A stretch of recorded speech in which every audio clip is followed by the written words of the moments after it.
ਅੱਜ ਦੀਆਂ ਖਬਰਾਂ ਵੱਲ ਚੱਲੀਏ ਤੇ ਪ੍ਰੈਜ਼ੀਡੈਂਟ ਡੋਨਾਲਡ ਟਰੰਪ ਹੁਣੀ ਸਾਊਦੀ ਅਰੇਬੀਆ, ਕਤਰ ਤੇ UAE ਨੂੰ ਵਿਜ਼ਿਟ ਕਰਨ ਪਹੁੰਚੇ ਹੋਏ ਆ ਤੇ ਉੱਥੇ ਜਿਹੜੀਆਂ ਮੇਜਰ ਇਨਵੈਸਟਮੈਂਟ ਆ ਅਮਰੀਕਾ ਦੇ ਵਿੱਚ ਹੋਣਗੀਆਂ ਉਹ ਅਨਾਉਂਸ ਕਰਨ ਜਾ ਰਹੇ ਆ। ਇਨਫੈਕਟ ਆਲਰੇਡੀ US ਦੇ ਪ੍ਰੈਜ਼ੀਡੈਂਟ ਡੋਨਾਲਡ ਟਰੰਪ ਉਹਨਾਂ ਨੇ 600 ਬਿਲੀਅਨ ਡਾਲਰ ਦੀ ਜਿਹੜੀ ਕਮਿਟਮੈਂਟ ਆ ਉਹ ਸਾਊਦੀ ਅਰੇਬੀਆ ਤੋਂ ਲੈ ਲਈ ਹੈਗੀ ਆ।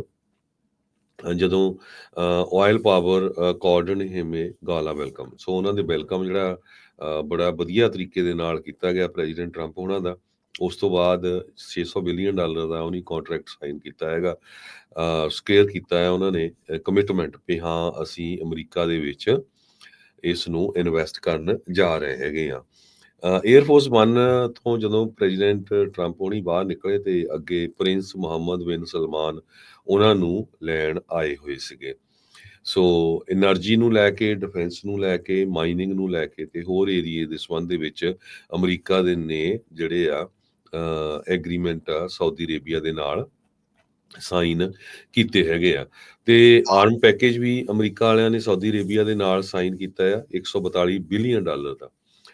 ਕਹਿੰਦੇ ਵੀ ਲਾਰਜੈਸਟ ਡਿਫੈਂਸ ਕੋਆਪਰੇਟਿਵ ਐਗਰੀਮੈਂਟ ਹੈਗਾ ਤੇ ਇਹ ਦਰਜਨ ਤੋਂ ਵੱਧ US ਡਿਫੈਂਸ ਕੰਪਨੀਆਂ ਨੂੰ ਕਵਰ ਕਰੂਗਾ, ਜਿਨ੍ਹਾਂ ਦੇ ਵਿੱਚ 에ਅਰ ਤੇ ਮਿਜ਼ਾਈਲ ਡਿਫੈਂਸ ਵੀ ਹੈਗਾ, air force, space and advancement, maritime security ਤੇ ਕਮਿਊਨੀਕੇਸ਼ਨ।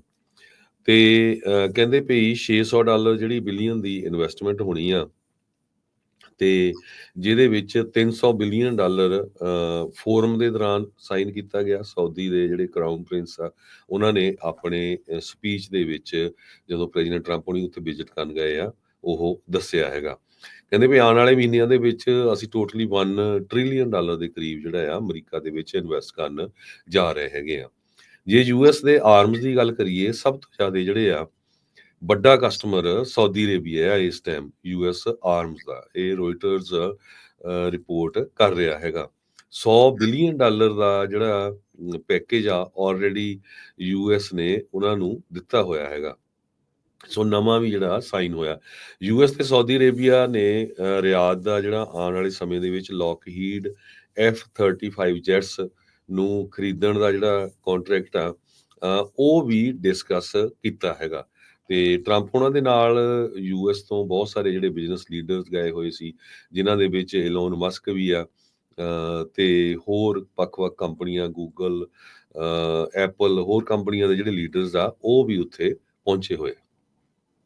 ਜੀ।